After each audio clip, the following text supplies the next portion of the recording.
মহামান্য রাষ্ট্রপতির সাথে একজন পুরুষ প্রধানমন্ত্রী হিসাবে এই ঈদে একসঙ্গে দুইজন ভিভিআইপিকে নামাজ পড়ার জন্য দেখবেন এবং যে সমস্ত মুসল্লিরা এখানে উপস্থিত থাকবেন তারা তাদের সঙ্গে সাক্ষাৎ করতে পারবেন এবং দেখতে পারবেন।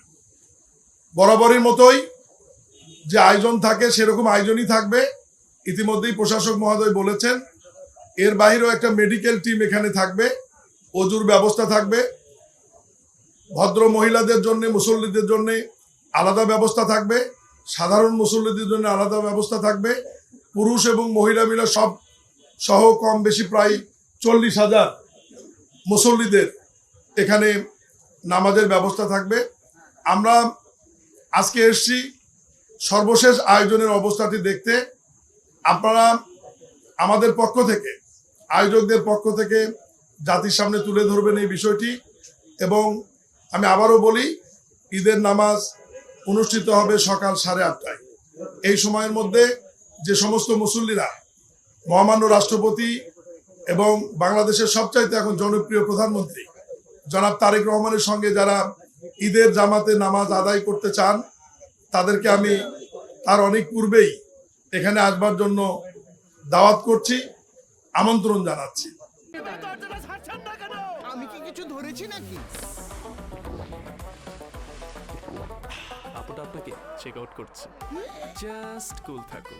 আমাদের বিভাগীয় কমিশনের নেতৃত্বে একটি কমিটি রয়েছে, একটু পরে ওনারা বসবেন আবহাওয়া অধিদপ্তরের কর্মকর্তা সহ বৃষ্টির সার্বিক পরিস্থিতি এবং আবহাওয়ার পরিস্থিতি নিয়ে ওনারা বৈঠক করে যদি অতিরিক্ত বৃষ্টি হয়, নামাজ পড়ার মতো পরিস্থিতি যদি না থাকে, সেই ক্ষেত্রে পরবর্তী এই নামাজটি কোথায় হবে বা করণীয় কি, এটা আপনাদেরকে বিভাগীয় কমিশনার মিটিং শেষে কটার সময় একটু পরেই উনি এসে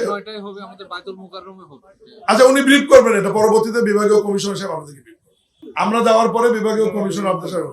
সবাই ভালো থাকবেন এবং আপনাদের মাধ্যমে আমরা যারা এখানে আছি, অতিরিক্ত প্রেস সচিব, প্রশাসক, স্বরাষ্ট্র সচিব সহ যে সমস্ত কর্মকর্তারা এখানে আমরা উপস্থিত আছি, আমি সহ আপনাদের মাধ্যমে দেশবাসীকে অগ্রিম ঈদ মোবারক জানাচ্ছি এবং ঈদ মোবারক। এবং আপনারা দেখেছেন যে বর্তমান সরকারের মন্ত্রীদের এবং মাননীয় প্রধানমন্ত্রীর নির্দেশনা এবার ঈদ যাত্রা ছোটখাটো 2-1টি অ্যাক্সিডেন্ট ছাড়া ঈদ যাত্রা, আপনার সেটা নৌ পরিবহনে বলেন, রেলে বলেন, গাড়িতে বলেন, আমরা খেয়াল করেছি এবং নিউজে দেখেছি আল্লাহর রহমতে সুন্দর হয়েছে।